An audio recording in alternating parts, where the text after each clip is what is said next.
The very first step when working on a 4L60 rebuild is to get a large, very clean work area. There's going to be transmission fluid everywhere and lots of small parts that are easy to lose. So make sure you've got a nice, large, clean space in your garage set aside for working on the transmission. Once the transmission is out of the vehicle, you're going to want to remove the crossmember and transmission mount, the tail housing, the bell housing you can remove if you have a two-piece. I did not remove it in this walkthrough. The bell housing is secured with a special Torx improved bit. A regular Torx bit absolutely will not work, and I didn't find it to be any particular impediment to working on the transmission. Here is the rig that we've put together to work on the transmission. Fabricated some little brackets out of angle iron that sit on some jack stands and cinder blocks. It's definitely not pretty, but it gets the job done. And then we can orient it vertically for working on the input drum and so forth, and then orient it horizontally for working on the valve body.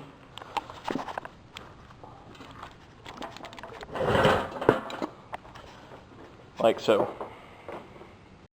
Next, you're going to remove the drain pan. Obviously, this is going to be real messy. There's going to be a lot of fluid that's going to come out here. I suggest having the transmission oriented vertically for this so that it'll all pour out in one direction into another pan that you have ready. Once you remove the drain pan, you'll be able to see pretty much everything on the valve body. There is the lockup solenoid here that will need to be removed first, the wiring harness, the force motor here, the dipstick stop here, the manual valve and manual valve link here. Here we have removed the lockup solenoid and most of the wiring harness. We're ready to remove the wiring harness plug, and we have also disconnected the manual valve with the manual valve link. Removing the wiring harness plug connector can be kind of annoying sometimes. Some people recommend using a large socket to press in all the tabs there. The easiest way I found was just to use a large C-clamp to put a little bit of pressure on it, and then you just press in the tabs and it comes right out. Here we've removed that wiring harness connector as well as the accumulator, leaving just the valve body that needs to be removed. Here we've removed the valve body, and you can see the hold down plate here, the valve body side of the separator plate gasket, as well as the check balls, which we need to make very certain we have accounted for as soon as we remove that valve body. Here the separator plate as well as the case side of the separator plate gasket has been removed, which allows us to see the other accumulator. And next to it is the captive check ball on the case side. We want to make sure we don't lose that check ball either. Here's the box that I use to store all of the bolts for the valve body. And all I do is just kind of punch holes in this foam that corresponds to the holes in the valve body and the casing, so that the different valve or different bolts of different sizes and lengths can go exactly back where they came from.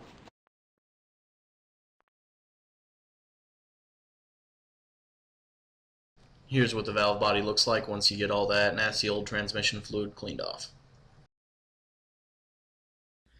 Here's a picture of the servo assembly. Now there is a little bit of a trick to getting this out.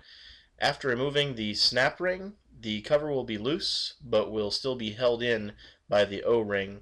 You'll need to use a pick to pull some of the O-ring out, cut it, then use a needle nose pliers to remove the O-ring. Once the O-ring's gone, the cover will come out and you'll have the whole servo assembly. I'm getting ready to remove the oil pump, and sometimes it can be tricky to get out. Once you remove the valve body and everything else from the case, you can easily access the pump, and you can actually insert a pry bar or screwdriver here and here to give you a little more room to work with, to get something to grab onto with a pair of vice grips or whatever other tools you have. Once you remove the pump, here's what you should see. Make sure to keep track of that plastic washer that's keyed to the pump. It's easy to lose. Once the anchor pin is removed, you can simply pull that input drum assembly right out. I'm removing the 2/4 band anchor pin, and the easiest way to do that is just with a simple magnet. If there's enough play, it should come right out, like so. And here's what that input drum assembly will look like once you've removed it from the case. There's two parts to that input drum assembly. There is the reverse drum, which comes right off the top and looks like this, leaving just the forward clutch assembly. Once that input drum assembly is removed, here's what you should see. There's the sun shell and the planetary gears inside of it, and then at the very center is a very small snap ring that can be very difficult to remove. Just make sure that you've got a good pair of snap ring pliers and a couple small picks. It's a great investment in the right tools here. Once you've removed that snap ring, you'll actually be able to remove the output shaft, the sun shell, and those planetaries, and you'll see the last clutch pack. Once that clutch pack is removed, you'll be down to the low reverse piston, and that is the entire drivetrain. At this point, you should have the entire transmission disassembled. Next, what you need to do is begin rebuilding each individual set of clutches. This process is fairly straightforward, and quite frankly, I've documented it very poorly. I have attached a link to a website that I found very helpful and exhaustively documents the process of rebuilding each individual clutch pack. Once you have rebuilt those clutch packs, you're ready to begin reassembling the transmission. The input drum has been installed, so has the band clamp. Now we just need to line up the band clamp and install the anchor like so. The input drum assembly has been completely installed, and the band clamp is installed along with the anchor pin, and we're now ready to install the oil pump. Make sure you don't forget this little plastic washer that is keyed to the bottom of the oil pump. We're just going to attach that with some trans gel, and then we'll turn it over and just install it like so along with the paper gasket. I was able to press the oil pump back into place using just a hammer and then a 2x4 to soften the blow. And now it's far enough in that the bolts can get just a couple threads on there, and I'm going to go around and tighten them just a little bit at a time like this to slowly press that pump back into place. All of the oil pump bolts have been tightened, and the main drive assembly is complete. We're now ready to install the valve body. I'll just flip this around.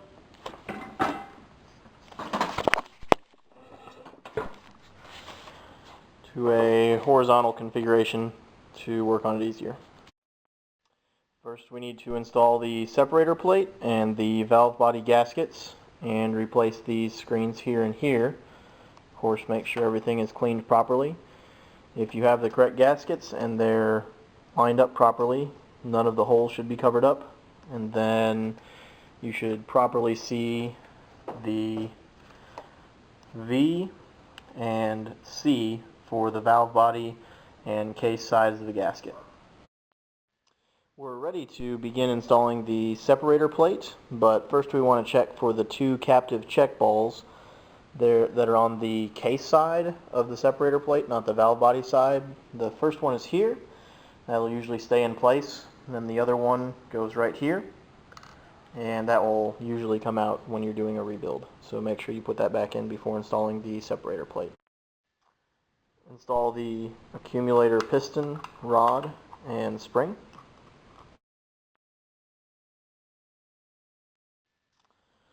Here we have the separator plate and valve body gaskets installed. You just want to make sure that all the holes line up properly. Should be straightforward. And then install the hold down plate here and tighten these bolts to 96 inch-pounds. Then I've carefully laid out the 7 check balls where they correlate to the underside of the valve body. And some people will secure those check balls with trans gel, and that works fine too. I don't know, I just feel a little bit better knowing that they're exactly right here and they're not going to come loose.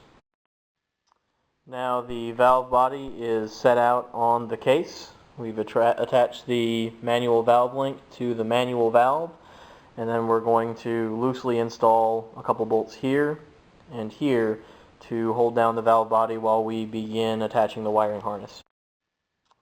This bolt is loosely threaded on, as well as this bolt, along with the dipstick stop right here. We've attached the wiring harness with the main connector here. We had to remove the force motor to do that. Then attach the connectors to the various solenoids, and next we need to install the lockup solenoid here. The force motor and the last remaining solenoid have been connected. Next, install the accumulator. Next, we've installed the detent tension spring.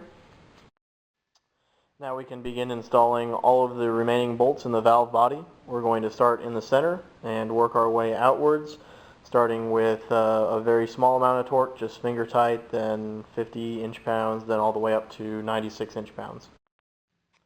All of the valve body bolts have been tightened down. Everything has been installed. All we need to do is install the filter here, and we're ready to attach the drain pan. Now we're ready to install the servo assembly, and I have the entire assembly ready to go right here. And it's actually a little easier to install than it was to remove. You just insert it and put the cover over it, and then the snap ring. The servo cover has been installed along with the snap ring, and then we just got done installing the drain pan. Now all we need to do is install the tail housing, and we're ready to put it back on the back in the car. The tail housing has been installed, and we are now ready to install the transmission in the vehicle. And here's the vehicle that my 4L60E is coming from, a 99 GMC Sierra with a 4.3 V6. It's always a good idea when rebuilding your 4L60E to flush out your transmission cooler. There's a lot of fluid in there. It's going to be old nasty transmission fluid that you don't want in your new pristine transmission. The transmission is ready to reinstall, and make sure that you remove the torque converter so that you can get it lined up inside the transmission, and then just bolt it into the flywheel once the transmission is installed. And the transmission has been reinstalled. We have connected the bell housing bolts and this cross member with the sporting bushing, and then we just removed the jack sitting over there next to the wiener dog. Now we just need to install the drive shaft and all of the electrical connections, and we're ready to go.